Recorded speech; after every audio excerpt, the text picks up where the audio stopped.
Hello. Hello, folks. This is Dr. James Vorbach, and I'd like to welcome you to the summer new student orientation. Welcome to the program, and we'd like to start our meeting. Our meeting is basically three parts. We'll start with faculty introductions, and then we'll go to a segment about the student resources, and then finally I'll have some director's remarks to conclude. Okay, so without further ado, let's start with faculty introductions, and we'll start with Dr. Christine Angel.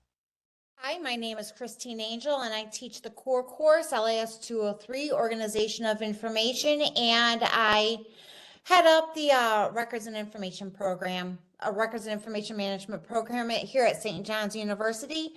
This summer, if you're taking courses, you're taking data curation with me for the first summer session, and then the information governance course is the second summer session. We also have, as part of the RIM program, a specialization, well, not a specialization, it's you can get credentialed as a certified records manager or certified records analyst if you take a certain segment or subset of courses. That will if you take these courses along with an internship, you will be able to be credentialed as a CRA or CRM at the end of your program.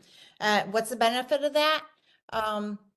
It gives you just a little bit of a leg up on being qualified for jobs that other people might not be, and the potential for the earning a higher income than you would if you weren't credentialed. So if anybody has any questions about working in libraries, archives, museums, and the organization of them, such as museum registrars or museum archivists, or digital librarians or digital archivists, please ask me questions, and I'd be more than happy to help in guiding you in the right directions so that you're employable at the end of your program.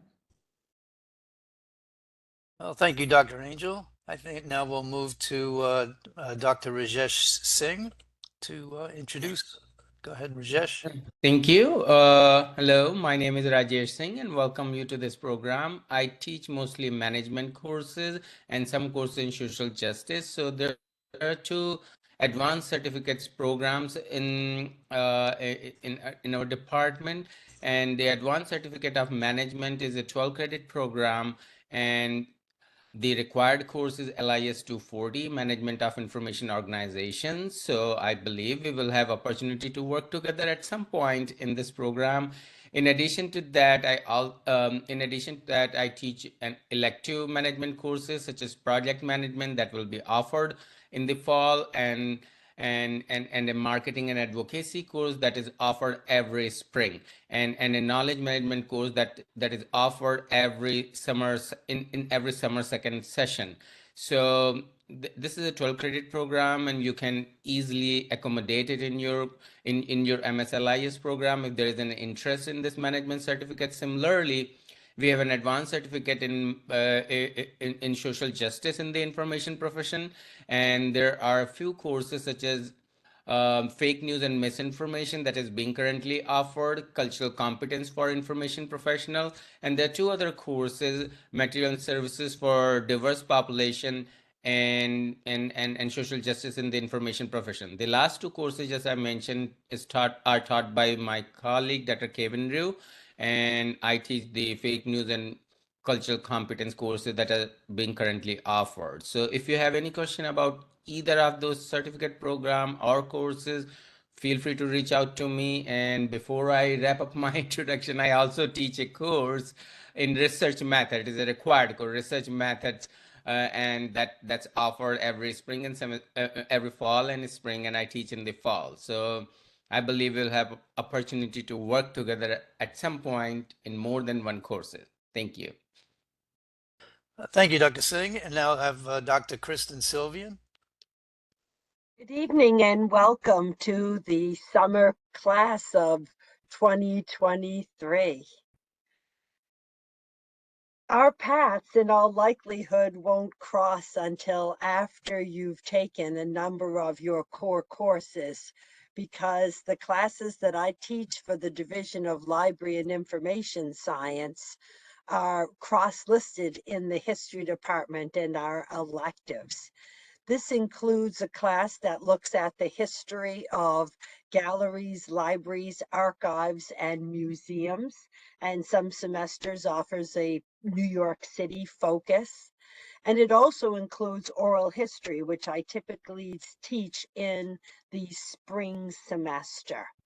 During this past semester, the students enrolled in the oral history project did oral history interviews with past and present librarians from the Queen's Library System.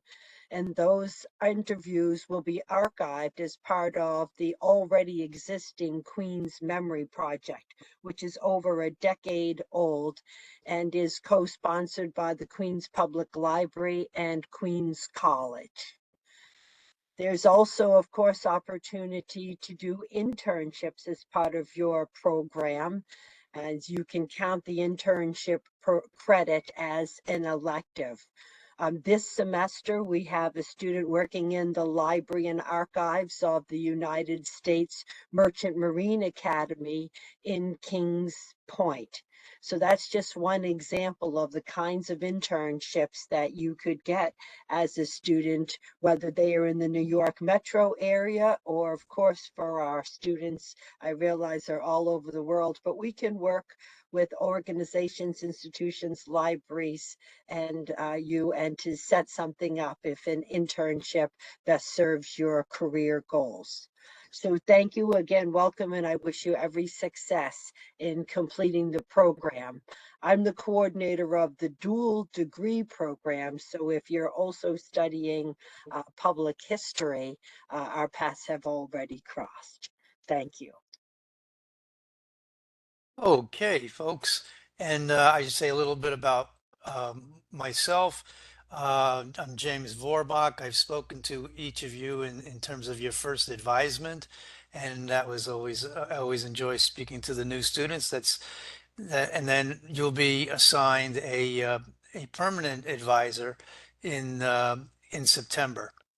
And so then as our advisement model goes, I, as director, advise all the students coming into the program each semester, and then you're assigned a permanent faculty advisor for the rest of your program of study. I myself, as director of the program, have a the bulk of my duties are administrative. However, I do also teach two courses. I teach the research methods course and the web design course, and maybe I will see you in one of those courses.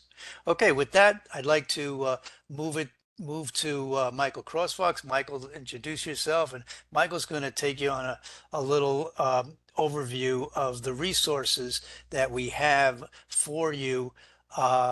It's a lot of resources, so Michael just is going to give you like just a broad brush on it, and just the main thing is to hopefully trigger your curiosity that you'll take a look at these resources uh, beyond the scope of this orientation and before you get too far into your semester. So it kind of like so you know know where to find things. Okay, Michael, why don't you take it away?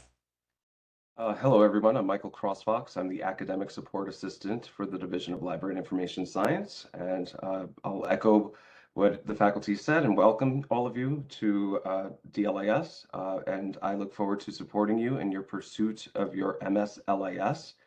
And part of what I do to support your efforts, your pursuit of the degree, is the following. Everybody in this class should already be receiving the DLIS Student Digest. That's a weekly email to your university email address, and I'll show you what that looks like if you haven't seen it yet. Please, once you do find this in your university inbox, please whitelist the sender. This is a third-party email service that we use. So sometimes it may end up in your spam folder. So just make sure that you mitigate this. Again, this is weekly information all year round.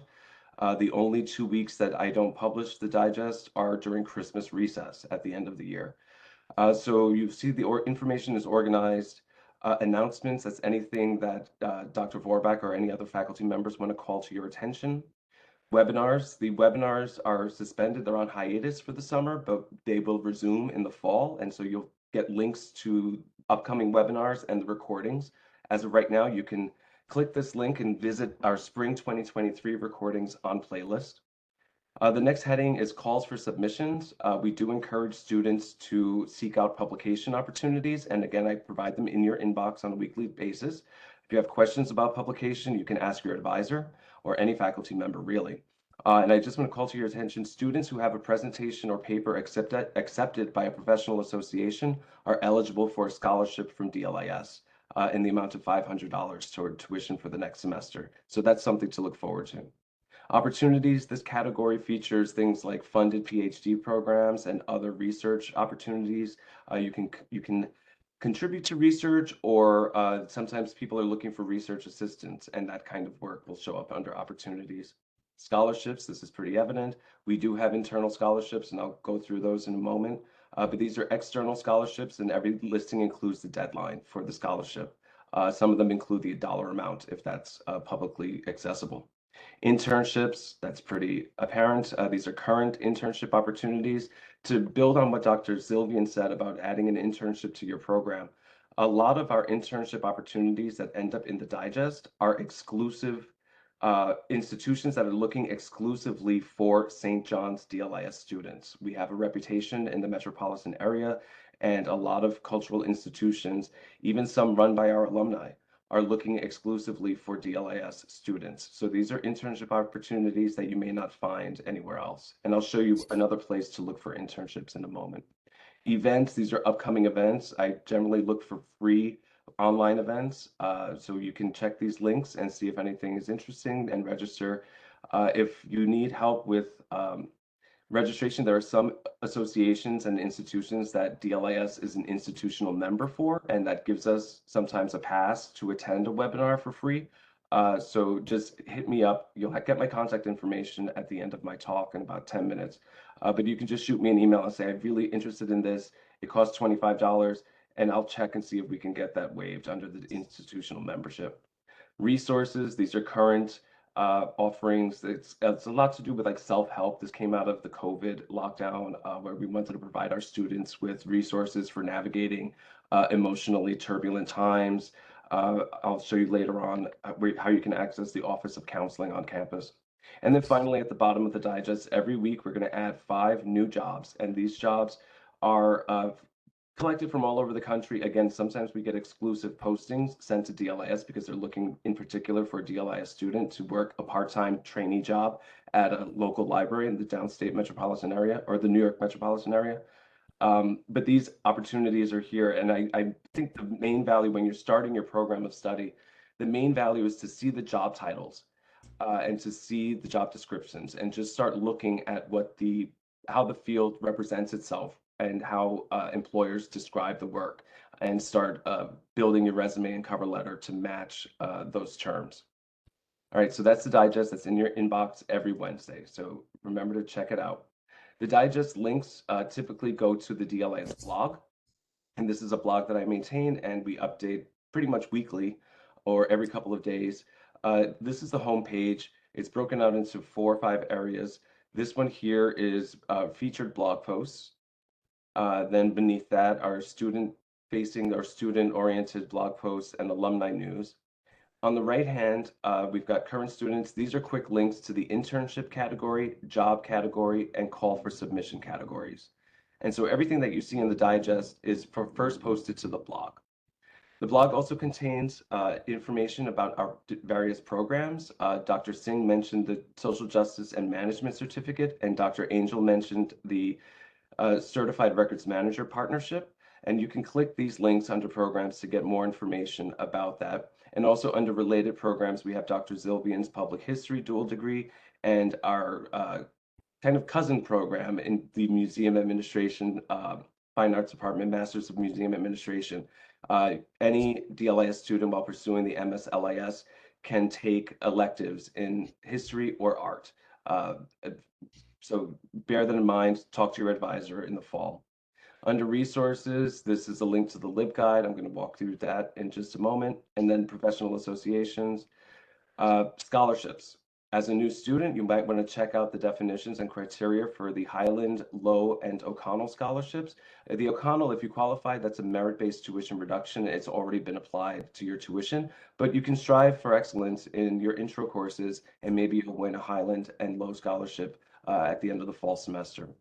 We do offer exclusive fellowships. There's a social justice research fellowship named after Brother Corey, who was the former director of DLIS, and Dr. Zilvian is your point of contact for the City Center Queens Library, City Center for Culture, and Queens Library Fellowship, and that's a 2-year program.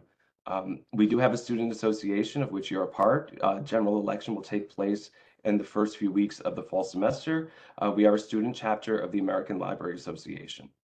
And finally, if you need to reach out to faculty, you can click this contact button and visit the faculty and staff page, and you'll have all of the relevant information and some background bio information for each of our faculty members. So that's a quick overview of the blog. Feel free to just navigate to this, sjudlis.com. All of the links will be posted in LIS 270, your orientation to online learning, and they'll be posted to the LibGuide itself. So under resources, I'm just going to click LibGuide. This is a vital resource for our students. As online students, you don't have access to campus resources in person, so I tried to aggregate all of the resources relevant to your experience. And essentially, this is an online handbook for our graduate students. So this LibGuide homepage features the DLIS calendar. You can synchronize your personal calendar by clicking on this calendar. On the right here, there's also graduate school forms.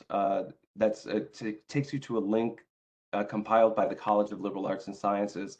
And these are some of the forms titles that you'll have access to. We've got new student resources. I've already shared that with most of the new students. And these are St. John's University services that you as students at St. John's have access to, including the bookstore, the libraries, and IT, the writing center, and also career services. And we'll hear from career services over the course of the academic year. We meet with them once a year to discuss how our students can take advantage of the services offered by career services. And then finally, the chosen name policy is accessible through here, and there's a gateway to veterans at St. John's, so you can access that. Advisement and registration, Dr. Vorbach mentioned this briefly. You will be assigned a permanent advisor at the beginning of the fall semester. Based on what you've expressed or your potential specialization in the department. So if you're interested in becoming an academic librarian and you've expressed that to Dr. Vorbach, we'll assign you to Dr. Rio, who is the specialization, the faculty responsible for the specialization of academic librarianship, so on and so forth. This page also features the 2-year course cycle and other information, upcoming classes in the fall. This page will be updated once the spring courses are listed. And there's a little video here about the registration process. Again, you'll get prompted for this when the time is right, and that should be sometime around October to register for the spring semester. The scholarships page has more information about our internal scholarships here on the left, and then databases and association scholarships on the right. So you can explore this and try to find a scholarship that can meet your needs. Any little bit helps. Of course, the faculty and myself are here to support you in your efforts to secure a scholarship. The internship tab has all of the information you need for planning, executing, and assessing a scholarship, an internship. Again, this will link you to current internship opportunities. That's going to take you to the blog, so that we're not repeating this information over and over again, because the internships come and go, right? So we've already started filing internship applications for the fall semester. So over the next few weeks, you might want to start thinking about whether you can start an internship in the spring. The only requirement is that you complete 204 and 205, your intro courses, and then you have permission to register for an internship as an elective. The career development tab has, again, career resources from the university, but also information from the American Library Association, the Bureau of Labor Statistics, links to librarian searches on various employment sites, and then some information about your end of program. Everybody graduating with the MSLIS from DLIS is eligible to be certified as a public librarian in New York State. It costs $5, and you should really don't leave this program without getting that piece of paper, because it can be rolled over to public librarianship in pretty much every other state. But as a graduate of a New York-based library school, you're automatically qualified.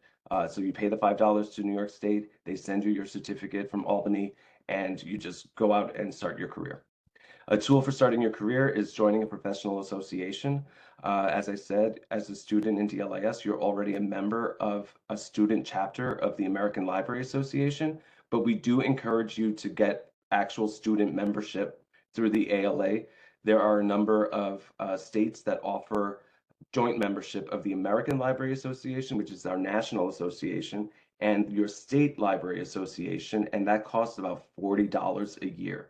And as a student member, you get the magazine, you get the membership card, you get discounts, you get to register for conferences, and you can maintain your student membership for up to 3 years after you graduate. So that's a great resource. There are a lot of emerging librarian committees on under these associations. There are special interest groups for students and a lot of opportunities to present state, regional, and national conferences. So that's a resource. Definitely explore it. And again, we'll hear from a professional association during the course of the academic year to talk about the benefits of membership. And when it comes to networking and career development, it's a priceless resource. The next tab is research. This is just tools for your own research. If you're going to engage in a study using human subjects during your time in the program, you need permission from the Institutional Review Board, and they have guidelines on how to go about getting that, and you can do that remotely online. This tab is the e-portfolio. This is your end of program assessment. You're going to be compiling assignments and writing essays, connecting the assignment to how you demonstrating how you've met the program goals of the MSLIS. And you're going to get that done in your last semester or the semester immediately following your completion of all coursework required for the degree. And finally, the LibGuide also features a video archive. These are links to all of our videos that are published on YouTube. So once you click this link and go to YouTube, you can subscribe to our channel on YouTube. Ring that bell, ding, ding, ding. And that'll keep you abreast of everything that's going on. As the webinars happen in the fall semester, the videos will be posted. So if you subscribe, you'll get notification on YouTube that our latest webinars are up. It's DLIS policy that all kind of programmatic events like this orientation meeting or any other discussions or webinars are recorded and posted to our YouTube channel. And inside of your courses, your instructor may have other communication policies, but for DLIS, we pretty much make sure that recordings of our department-wide events are made available to our students as quickly as possible through YouTube, and you will be notified through the digest of when videos are posted. And so that's pretty much it for our communications resources. This slideshow itself with these important links like to the university portal, our blog, our LibGuide will be posted in 270 and elsewhere, and you'll get a link to that in the next digest, which goes out Wednesday, June 7th. That's me, looking good. Again, we're the most vital resource. Your faculty and myself are here to answer all of your questions and help you with this process of pursuing your MSLIS. So feel free to reach out to any of us. You can reach out to me. Generally, my policy is that I'll respond to your email as soon as I see it. I check my, it's automatic here on my desktop during working hours, and I always check before I go to bed. I like to provide our students with solutions within 48 hours. So, bear that in mind. There's no obstacle that will thwart your pursuit of this degree that I can't help you overcome. And finally, this is my contact information. Again, you'll get this in your hand. And I like to end my talks always with a little bit of housekeeping. So I just want to bring to your attention that June 19th, in observation of the federal holiday Juneteenth, the university will be closed.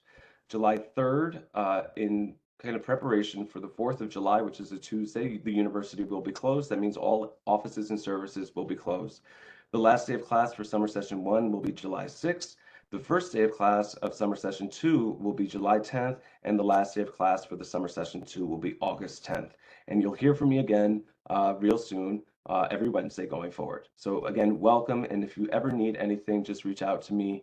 I'm at your disposal. Awesome. Thanks, Michael.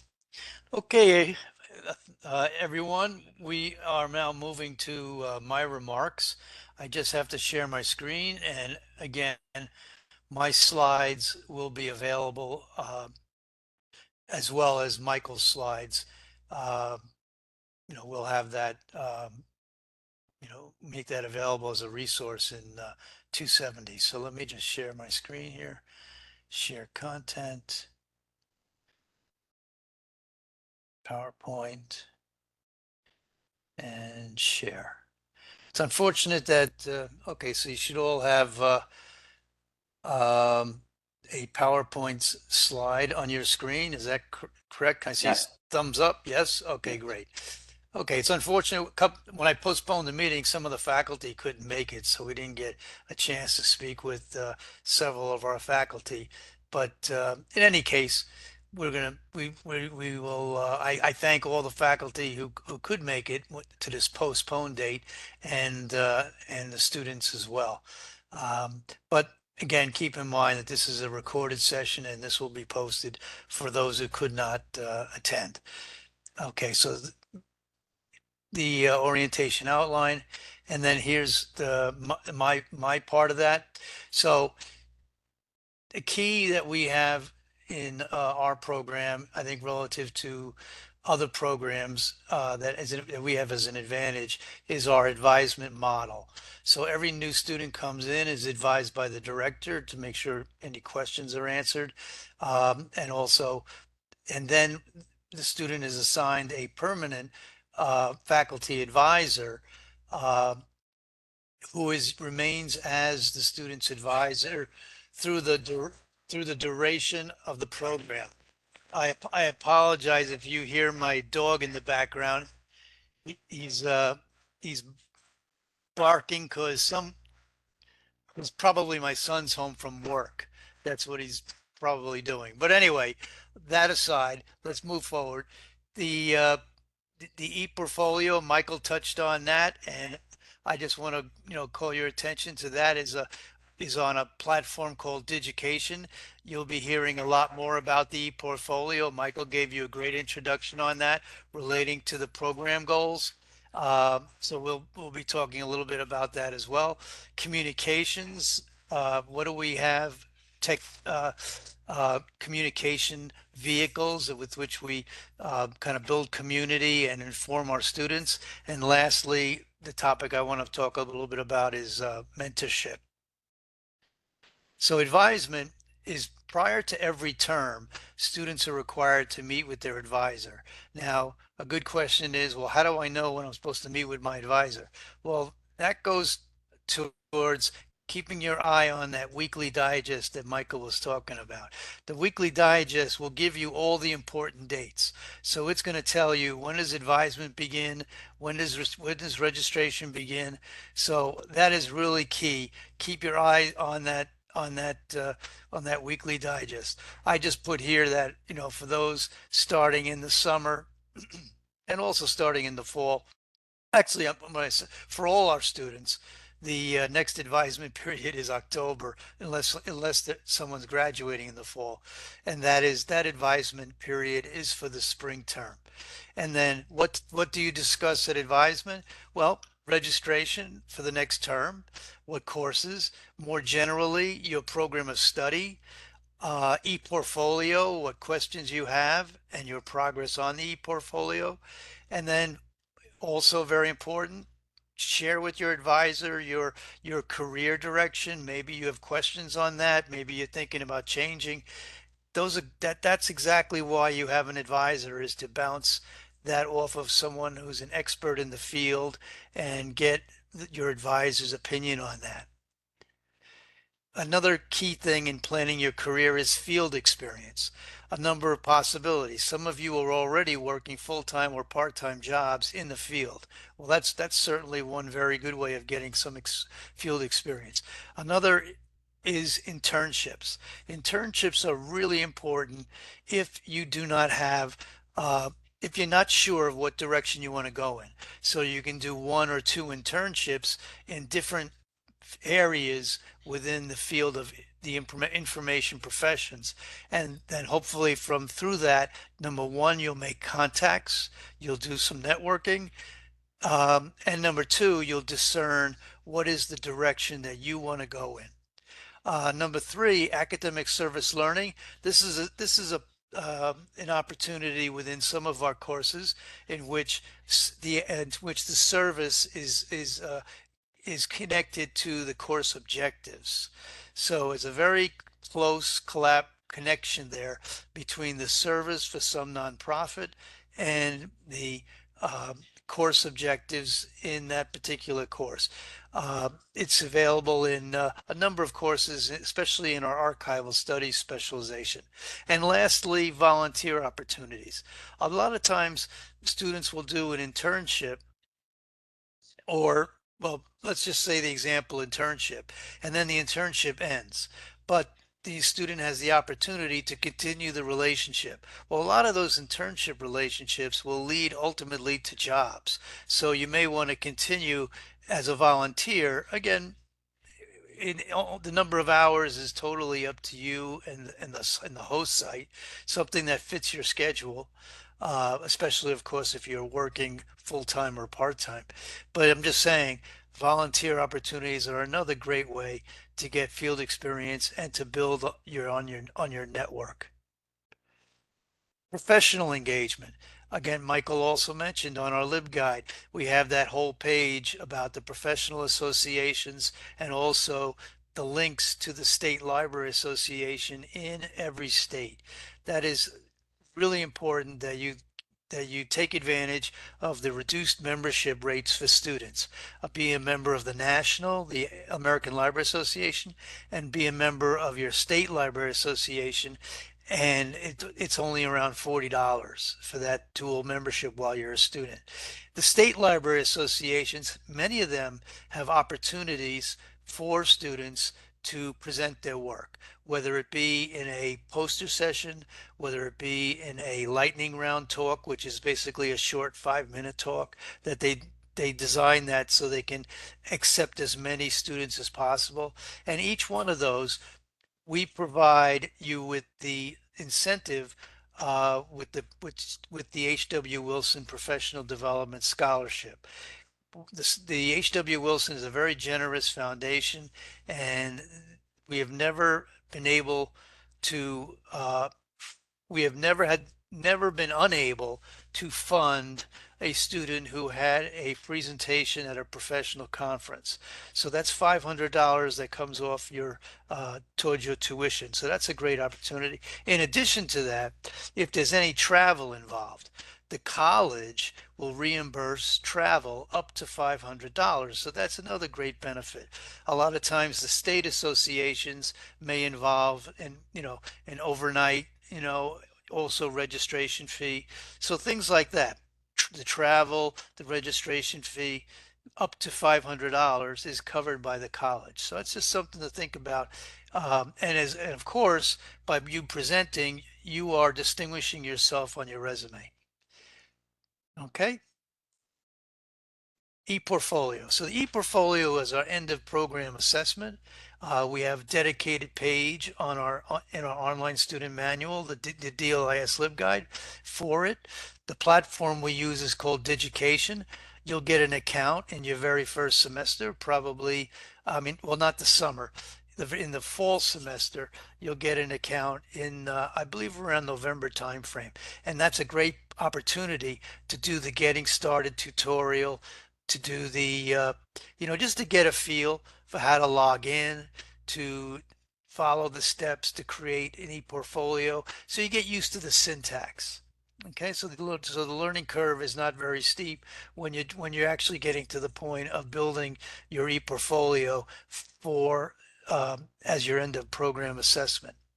It's also a good idea after you finish a course to upload the most significant assignment or project from that course so you have it in Digication So when you decide which assignments to use, you need to select an assignment for each of the 7 program goals. So you'll have all of those already there in the Digication database. So so you don't have to go searching through the learning management system to locate the assignments. So that's a very good thing to do after you complete the semester, to do an upload on like the most significant assignment in each of your courses, so you have it there. We also have resources. We have, like I said, on the ePortfolio page, we have a lot of tutorials that are there and maintained by Digication. And we also have a video that we created that we believe is very helpful for providing a little how-to on creating an ePortfolio, and also providing the faculty perspective, the faculty reviewers perspective on what's important in your ePortfolio. Communications. Okay, this is just, I wanted to just, list in one place some of the things that Michael has discussed in more detail. So the weekly digest, every Wednesday, look for it. It pushes out important links to the blog content. So as you saw with Michael's example, the weekly digest is categorized.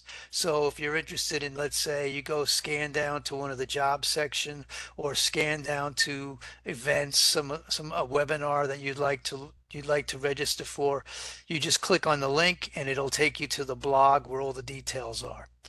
Again, the online student manual, I just wanted to put the link here to make it easily accessible to you. And similarly for the blog, I don't want to repeat what Michael already covered very well in his overview, but I just wanted to put the links here in this presentation that you could just copy from and put in a safe place so you can easily get to the blog, get to the LibGuide. And you can also, as Michael did, get to the LibGuide from the blog. And the online student manual and LibGuide, I use those terms interchangeably. And finally, mentorship. Mentorship has got 2 aspects to this. There's mentorship offered by professional associations. They all have mentorship programs. If you're interested in academic librarianship, the ACRL, the Association of Research Libraries, they have a mentorship program for academic librarians. You have the Special Library Association has one for those interested in working in the corporate sector or government sector. They have the Society of American Archivists has a mentorship program for those interested in archival studies. So each of the professional associations have mentorship programs. So you definitely want to take a look at those and join the association that's relevant to your career goals. And then also, we provide mentorship for students who would like a helping hand in the very beginning in online learning pedagogy. So these are the mentors here are a recent alumni. And so alumni have been through the program.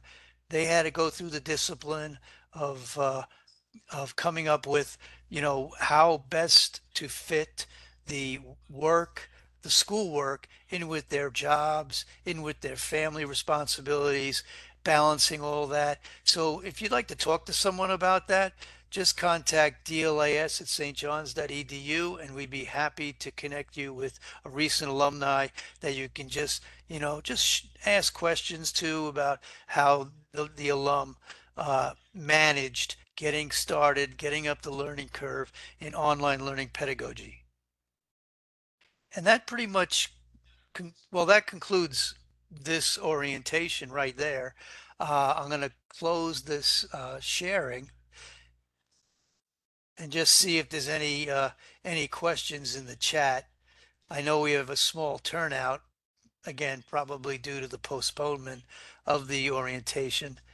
I'm looking in here. Okay, I'm scrolling and I don't think I see any questions. Okay. Well, I don't see any questions. So with that, that's a wrap. So folks, I just want to remind you that this is recorded for those who did not attend, or even for those who did, to please take advantage of that. And I would go through this again, and because sometimes the second time you go through it, you pick up something, you pick up on something that you may want to follow up on. So with that, again, I want to say welcome to the program, and I wish you all the best in your studies. And maybe, like I said, maybe I'll see you in either research methods or in the web design course. But by all means, again, as the administrator, uh, of the program, as director of the program, don't hesitate to reach out to me if you have any administrative questions, and I'll be happy either if I can't answer it. Certainly I will redirect you to where you can get answered. And I just want to mention that Michael CrossFox is our expert on the technical side. So if you have any difficulty with logging in, with the sign on, with the applications, uh, don't hesitate to reach out to Michael, and he'd be happy to assist in that regard. So with that, I say take care and have a great rest of your evening. Bye bye.